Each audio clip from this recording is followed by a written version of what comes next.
Keisling. Mara is the founding executive director of the National Center for Transgender Equality, and we're so excited that she's here with us today.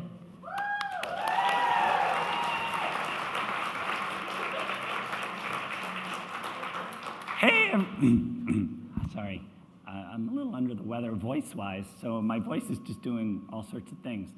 So, hey everybody. Normally I work without a microphone, but I thought I could totally lose my voice in the middle of this, so I thought a microphone would be good. How is everybody today? Yay, yay. Well, I want to talk about two things today. I want to talk about sort of the state of trans policy. I know that sounds really horrible. It's not going to be horrible. I'm not that kind of a wonk. But I also want to talk about optimism. I saw on Twitter a couple weeks ago something that really made sense to me. It said, living in America right now is like waking up on the operating table. And that's really how it feels to me right now. And I want to talk a little bit about what's going on, what kind of surgery they're doing, and how we're going to jump up off the table and help them. We're under attack, right? Trans people are under attack right now. We're definitely taking losses. We're also definitely fighting back, and we're going to talk a little bit about that. I really need to start, though, by acknowledging that I'm going to talk about optimism, not naive Pollyanna optimism, but a fierce optimism that is a political choice. But I don't think it's appropriate to do that without acknowledging first that there are a lot of people facing a lot of tragedies right now. This isn't just a policy fight, as I've been explaining everywhere I've gone in the last couple of weeks as we've been facing down the Trump administration. By the way, I just will tell you up front, I don't like our president. I'm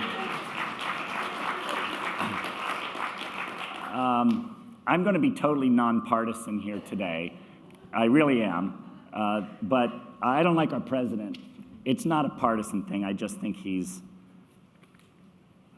my ex-husband. But I can't really talk about optimism without really acknowledging that people are scared, people are angry, and that there's really some bad things happening to people all the time. There's a million little tragedies happening every day where trans people are still losing their families, losing their jobs, having their kids taken away, being thrown out of where they live, and being murdered. And so I want to acknowledge that first, and then we can get into what the responses are to that and how I really am optimistic moving forward. But it is important to understand that not everybody's doing very well right now.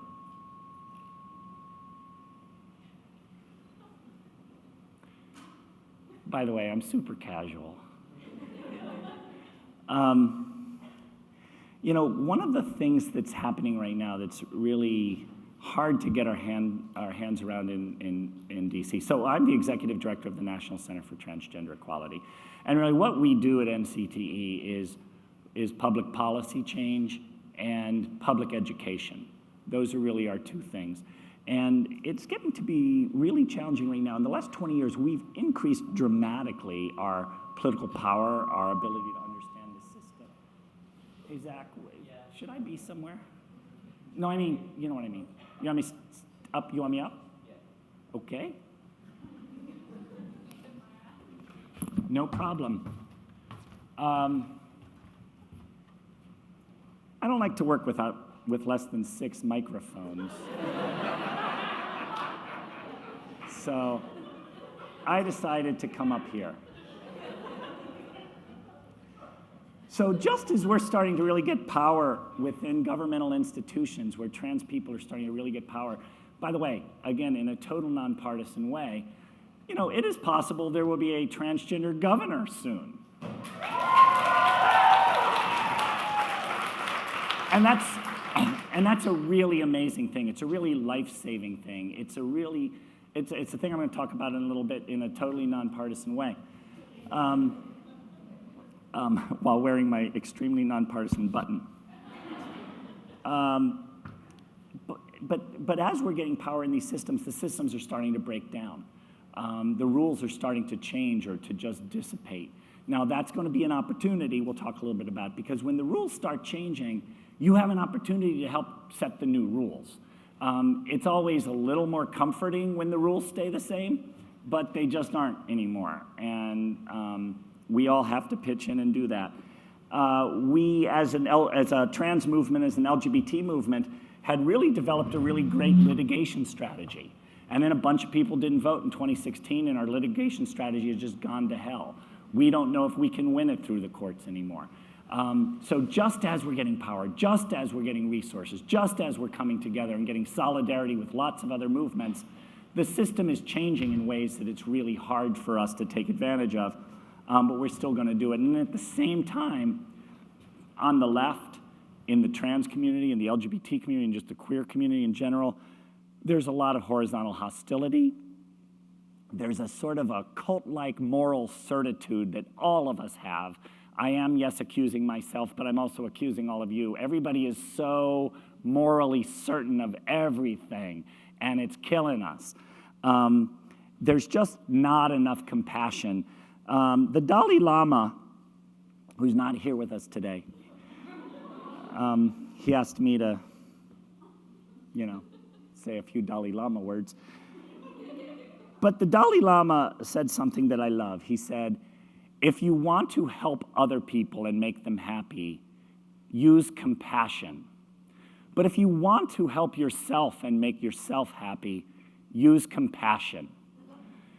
It is so brilliant. We don't have enough compassion right now. We're so busy with being us versus them. And I will promise you, if you want to know whose fault all this is, it is every one of our faults. And more importantly, if you want to know who's got to fix it, it's got to be all of us. And compassion and love are going to be part of that. And none of us are feeling that right now. Believe me, I'm not feeling that right now. But we have to get to that point. So why should we be optimistic right now? Here's the thing. I am now 59 years old, so I am one of the older people here in the room. And that's fine. I'm totally thrilled with my age, except for what it's doing to my knees. I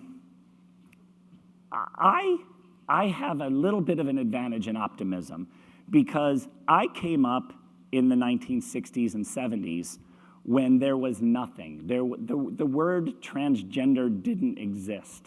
There was no other version. It's not like we just kept changing the word and we just hadn't hit on transgender yet. It wasn't there.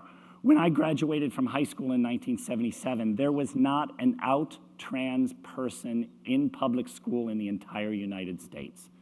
That is certainly true of elementary and secondary school. I bet you it was true of college too. Not one.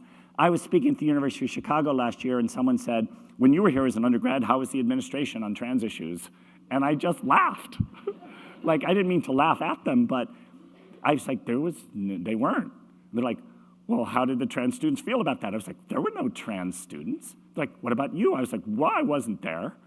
It wasn't possible. Here's the story that explains it best. When I was 3 years old, I came out to my parents. I put on my sister's brownie uniform dress to prove to them that I was a girl, because I'd be wearing a dress, and that would prove it. And I went out and to my parents, and I said, I'm a girl, see? And my dad sat down at the computer, started looking up information, and my mom said, what are you doing? It's 1963. There are no computers yet.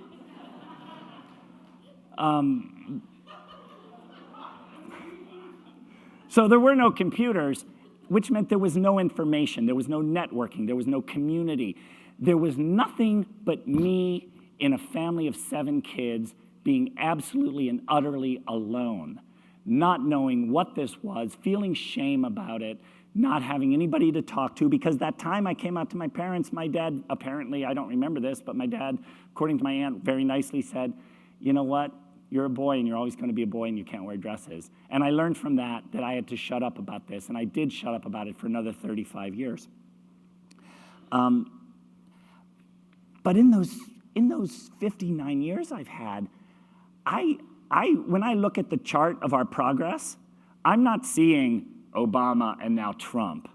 I'm seeing all along the bottom there in the 60s, me being this scared kid who had no role models, nobody to talk to, nothing but loneliness and fear and shame and all of that. And every now and then there'd be a little blip, like when tennis player Renee Richards came out in the 70s, a little blip. I was like, oh my God, is that me? That's amazing. And then when the internet happened, we just started going up like this, and we built community, and we built, and we built, and we started getting things done. In 2001, I was speaking to the minority leader in the Pennsylvania State Senate, trying to get him to do a thing, and he said, no, we won't do it. And then he pulled me aside, and he said, but Mara, look at the bright side. 5 years ago, I wouldn't have let you in my office. That seems shocking, and it is true. He was being absolutely true. And now, I don't know if you guys know this, there is a possibility, if everybody does their work, that starting soon, there will actually be a transgender governor in a state in the United States. Like, holy cow. I see that. I see how that little chart went like that and then has just gone like this. And yeah, it's doing this right now, right? Donald Trump is not our friend. Attorney General Sessions is not our friend, and they are hurting us. But I see from the decades of being alone and the decades of work I've done, we're still going up. We're still going up this way. It's just like this right now, but I see the whole line. I get to do that because I'm older, and that's something. But keep in mind, there might be a transgender governor. There will be a transgender governor soon. I don't really mean this as a pitch. It just happens to be that I'm here in Vermont right now. But that is just totally mind-blowing for somebody like me who knew there was nobody like me in the whole world for most of my life. And now there could be a governor. That's a really, really big deal. So I'm 59 years old. I am still able, though, to talk about people a lot older than me. So I want to quickly talk about yours and my favorite 17th century German philosopher, Gottfried Leibniz. I have no favorite philosophers of any kind, let alone 17th century German philosophers. But Gottfried Leibniz, in fact, was a 17th century German philosopher. And the thing about him is, his big thing was, this is the best of all possible worlds. No matter how crappy it is, no matter what kind of bad things are happening and tragedies, hey, Samuel, it's the best of all possible worlds because it has to be, because it's the only world. And there was also a very deep Catholic religious component for or Lutheran probably, religious component to it. God must want it this way kind of a thing. So that's not the kind of optimism I'm talking about. And in fact, Voltaire, about 50 years later, just wrote his biggest famous book, Candide, to make fun of Leibniz and the worst of all possible, or the best of all possible worlds. There's this great sentence in Candide where it says this, Pangloss, who's the teacher, says of Candide, stunned, stupefied, despairing, bleeding, trembling, says to himself, if this is the best of all possible worlds, what are the others like?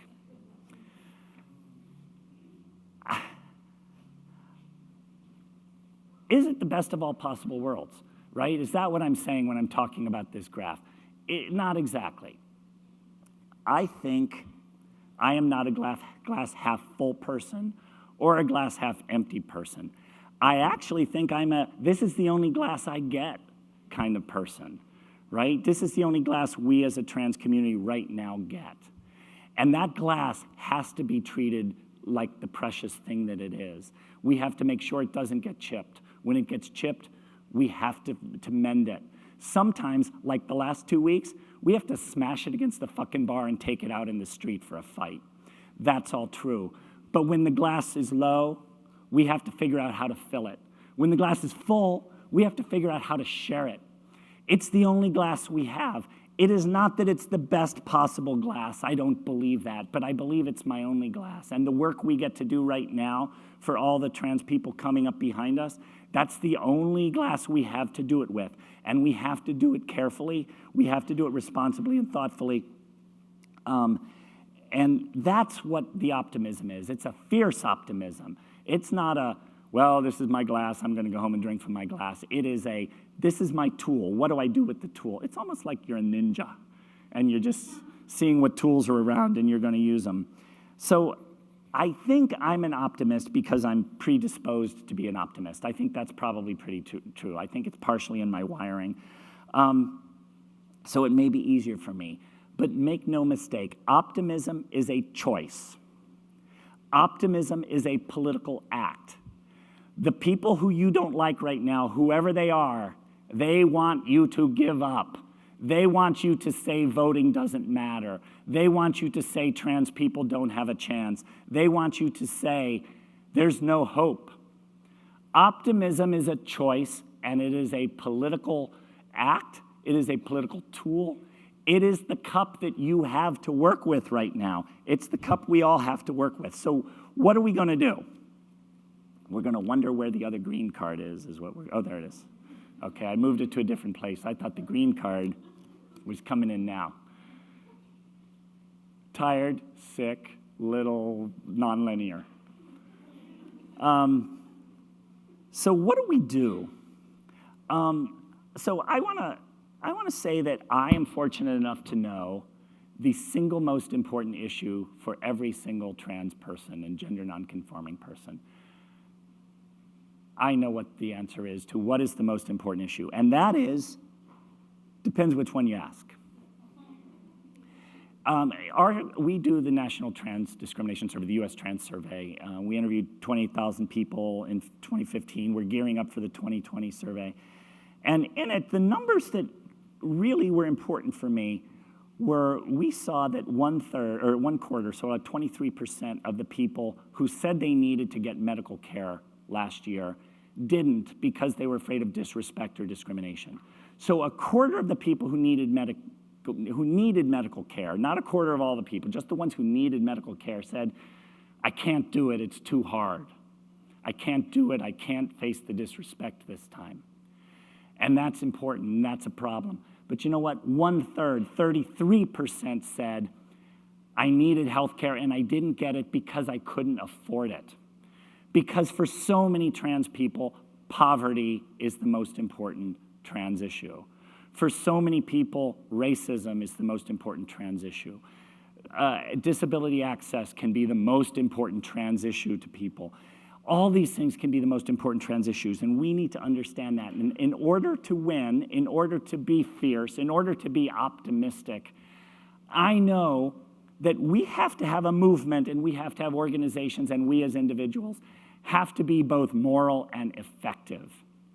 We cannot just be moral, and we cannot just be effective. We have to be both moral and effective. And to be both moral and effective, we need to understand that any kind of a trans effort, any kind of a trans movement has to be an anti-racist movement, a pro-immigrant movement, a pro-women movement, a pro-worker movement, pro-disability rights movement. And I cannot believe I have to say this, a goddamn pro-journalism movement. Optimism just means this. We have come so far as trans people, and we have not come this far to only come this far, and we ain't backsliding. We will not be erased, and our civil rights will not be erased.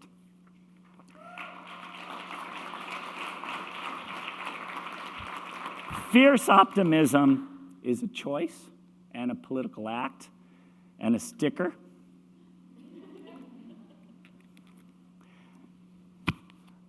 I want to tell you about why I'm fierce.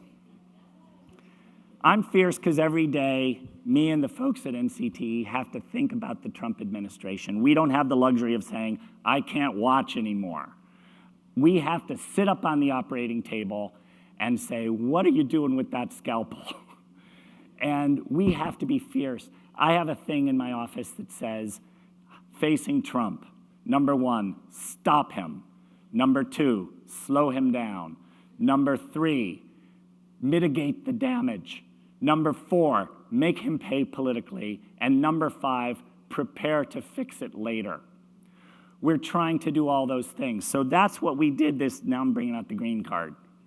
Get ready. Last year, the Centers for Disease Control, somebody leaked a memo that said there were 5 words researchers could no longer use in research with the CDC, and they included unscientific words like scientific. I think that was one of the words, but evidence-based, transgender. We reacted viciously. By the way, I'm a pacifist, a 21-year vegan, and I use sort of pretty militant language sometimes, and I'm sorry about that. But when you're facing the Trump administration, you have to. We reacted viciously, so off scale, that within a couple days they were saying, these people are dramatic. We were never planning to do that, and they took it back. Why I tell you that is when we saw the New York Times story 2 weeks ago, tomorrow, about this memo about trying to disappear trans people from federal law, we knew we had to do a CDC on them. And I just want to acknowledge my colleague Kayla Powell standing right there, who I think is who came up with the phrase "won't be erased." By the way, if you've been hearing that like over the last week, we just swung into gear there, and we followed those 5 rules, trying to stop it, slow it down, mitigate the damage, which means make it less worse, make them pay politically. And boy, we didn't stop them yet. We think, we don't know for sure, but they're just like, what? We don't know what you're talking about, and they're mumbling, and they're leaking, and they're hating on each other, and they're a little afraid of us. And we mobilized people. We mobilized people through the media, through our social media challenge campaigns. It has gotten so big so fast. Tomorrow at 12:30, at the top of Church Street at the Unitarian Church, we're meeting for a Won't Be Erased rally, confab, I'm not sure what it is. And then we're going to march down to City Hall Park. And that's happening all over the country. It even happened in Oneonta, New York, which is in New York. We went to Congress. Yesterday, 30 United States senators said, this is bullshit, you can't do it. I'm sorry, the sick took away my swearing control button. 30 senators, some House members are writing letters. We got businesses, 56 businesses so far. It's probably more like 75 by now, but these big corporations, go to Business for Trans Equality and read the letter. I mean, when I read, companies like Google and Amazon and other companies I can't think of right now, Lush Cosmetics, Ben & Jerry's, a Vermont favorite, saying trans people are our cherished family members, coworkers. And this is an amazing thing, and this is getting up in the Trump administration's face. A bunch of scientists sent a letter saying this is BS and it shouldn't be happening. And then yesterday, I gave testimony before the United States Commission on Civil Rights, which sounds highfalutin. It's an important watchdog in the federal government. It's an independent agency, and it's currently controlled by good people. In fact, the chairperson of the USCCR is the person who wrote the Title IX education guidance for trans people last year, or 2 years ago. But I went there, and there were 20 of us testifying, and there were people representing homeless groups, and Jewish groups, and immigration groups, and sexual assault survivor groups, and almost every one of them mentioned attacks on trans people as unnecessary. Tomorrow, you're going to see an ad in the New York Times that I can't tell you any more about right now, that we are a signatory on, and so are about 40 other civil rights and human rights organizations. It is not, well, this is a transition, but thank you.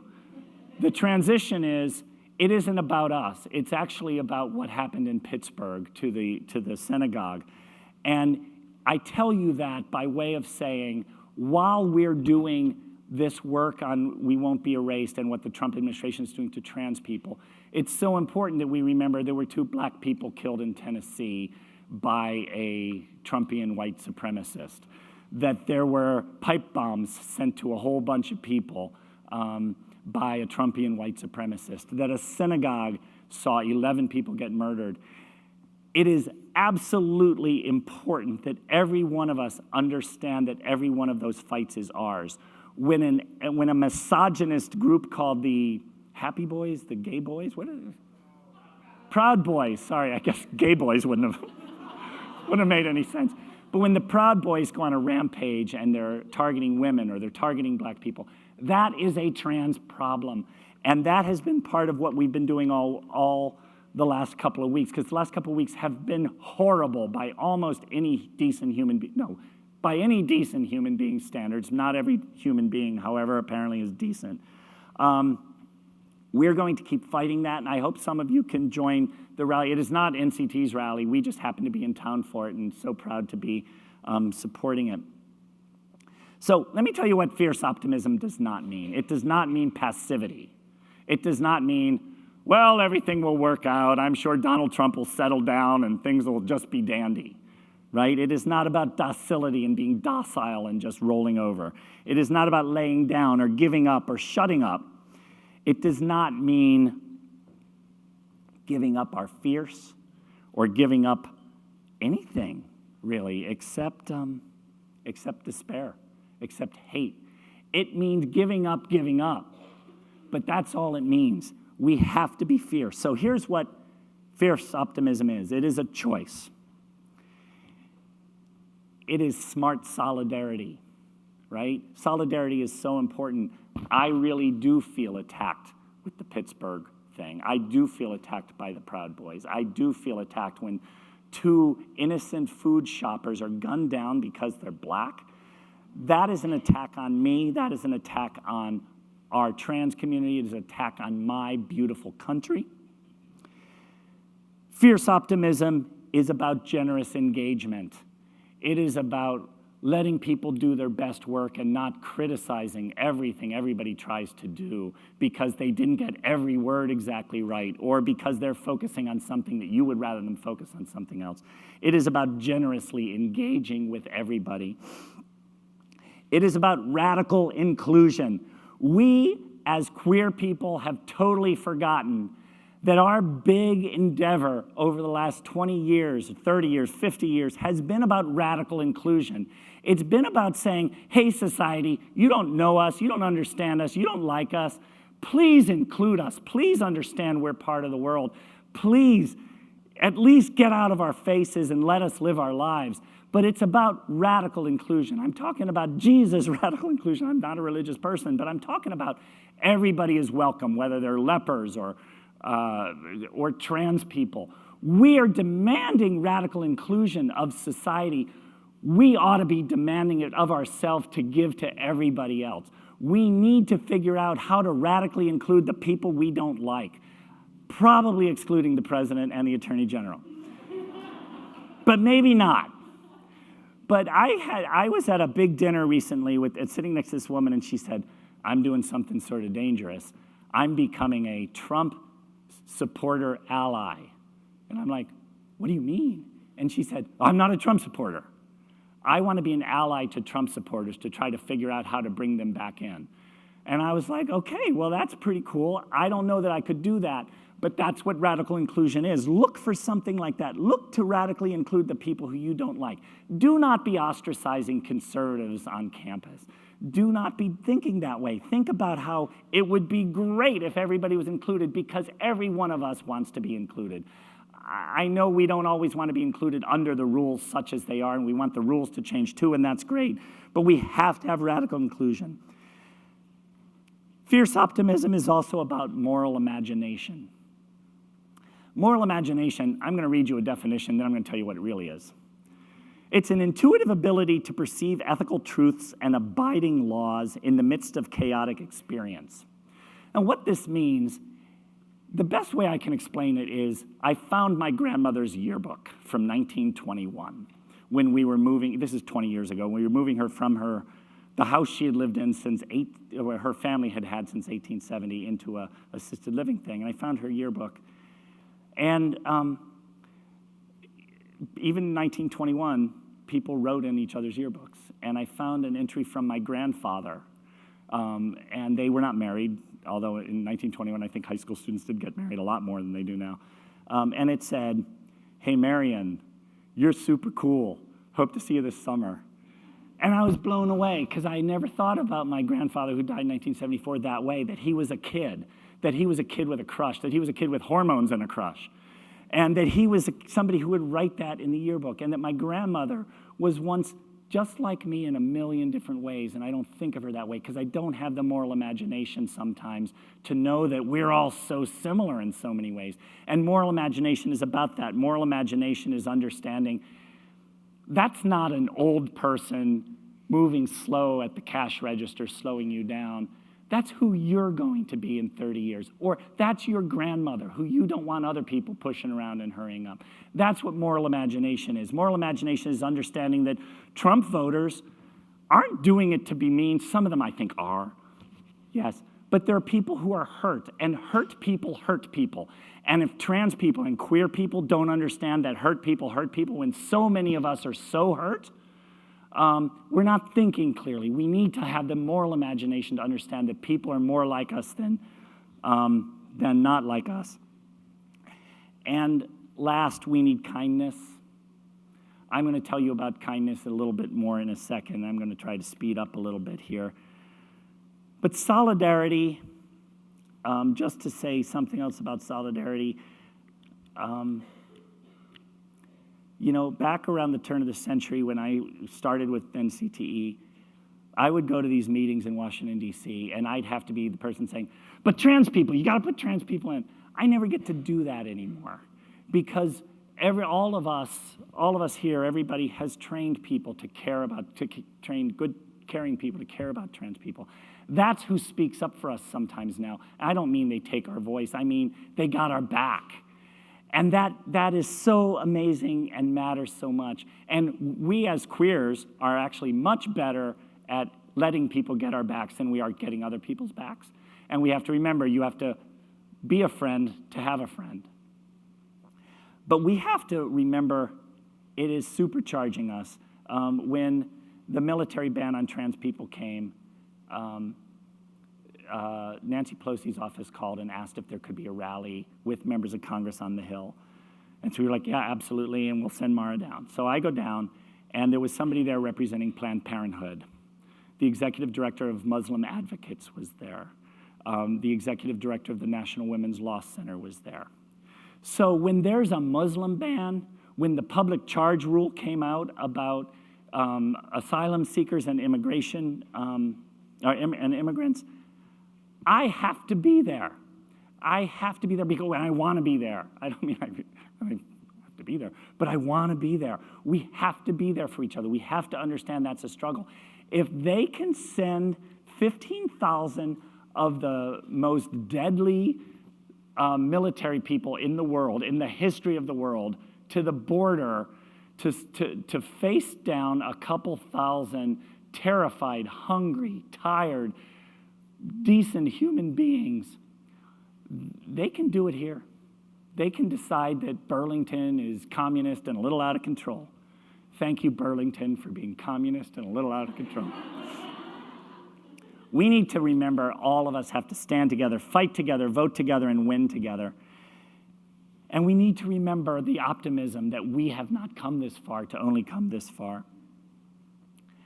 One of my favorite poets, the Black lesbian mother warrior poet Audre Lorde,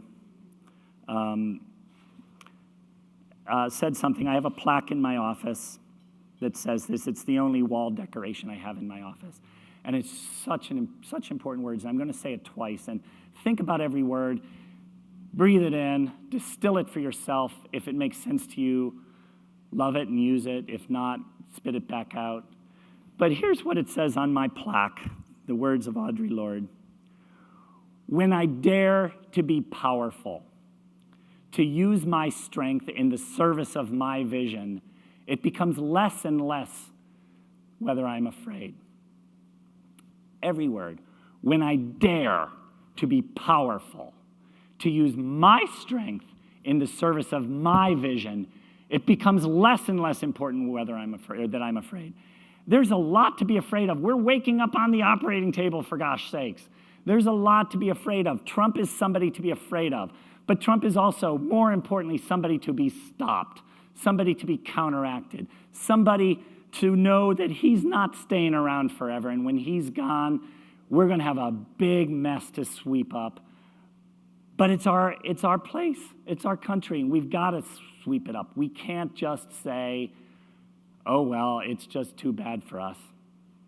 I'm going to close with a line from, I was just checking the time, not like seeing if my dog texted me finally. I've been waiting 12 years. I go away, I leave her cell phone and a pizza money. You'd think she'd appreciate it.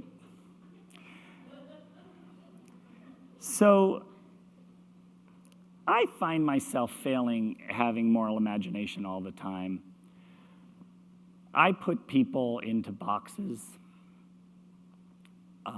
I make judgments about people based on what I know or what I see. We all do it, so I'm admitting it. You know, the trick isn't to not do it. The trick is to understand it and to not let it control you. So I did that to Roger Ebert. So Roger Ebert was a movie critic. He and his partner Gene Siskel were the ones that started the thumbs up, thumbs down deal.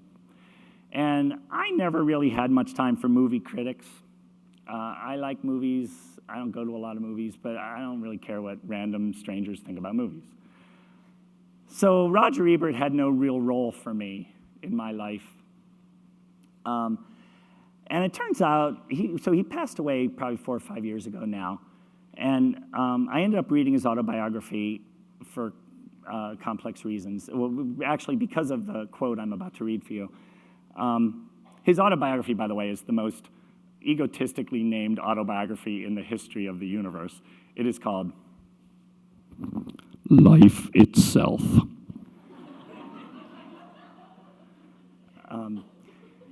So Roger Ebert, sometime 15 years ago or so, developed oral cancer and lost his bottom jaw. And for the last bunch of years of his life, he couldn't eat or drink. He had to take nutrition through a tube. And he became a big disability rights advocate, which I had not known. And then he wrote this book with the grandiose title, which was actually a really pretty good book. And he became a really thoughtful, almost philosopher, and a real strong disability rights advocate. And I just want to read you the part that caused me, I saw this in an obituary, and so when he died, I was like, oh, I'm going to read an obituary about Roger Ebert. That's weird. Because I never thought much about Roger Ebert. And I read this, and I just think it's so beautiful. And it's really about fierce optimism and compassion. So Roger Ebert wrote, kindness covers all of my political beliefs. No need to spell them out beyond that. I believe that if, at the end, according to our abilities, we have done something to make others a little happier and something to make ourselves a little happier, that is about the best we can do. To make others less happy is a crime. To make ourselves less happy is where all crime begins. We must try to contribute joy to the world. That is true no matter what our problems, our health, our circumstances. We must try. I didn't always know that, and I'm happy I lived long enough to find it out. I'm going to leave you with just a few thoughts. I want you to know that the National Center for Transgender Equality is fiercely, fiercely on your side, has your back, watching out for you, and jumping on any foe. We're small, but we're mighty, and we're just not taking it. I want you to know that. I want you to know the same is true of me personally. I want you to know that there's hope, and you are where the hope has to be. I will tell you I am optimistic. I really believe that we haven't come this far to only come this far. Trans people have come so far. I see my friend Samuel there, and Samuel's came out around the same time I did, and things have changed so much, mostly for the better, and mostly for more visibility, and mostly for more acceptance and ability to walk around in society. Not equally for everybody, but that's true. But I really want people to know that. But I want people to also understand that the part of our world, the part of our politics, the part of our communities that aren't nice anymore, that's on us. It's not them, whoever you think them are, because they think it's you. You're their them. And we got to figure out how to break this fever. We got to figure out with compassion and love and smarts and fierceness and optimism, we got to figure out how we together are going to fix this, because it's broken. It's broken, and that's not doing any of us any good, and it does not help one bit to say, it's those people, it's Donald Trump. It is Donald Trump. It's not entirely Donald Trump. I want you to be optimistic. I want you to remember that any day now, there could be a transgender governor.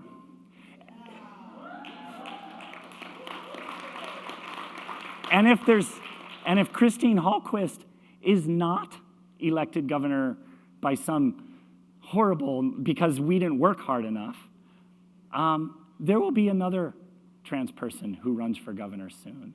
I want you to feel fierce. I want you to know that when a senator said to me, this grandmotherly senator said to me a couple months ago, Mara, I hope trans people know they can weather this storm.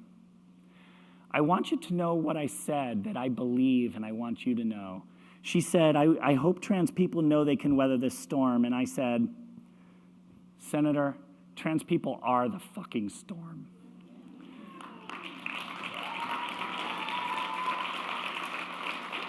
Trans people are who came over the horizon from nothing and started raining down understanding and information and justice on people who didn't even know we were coming. The people who are against us, I like to think of them as dinosaurs with tiny hands holding up cheap $5 drugstore umbrellas, which is the kind I use. We're just going to rain down on them. We are going to make them accept us, that we're here.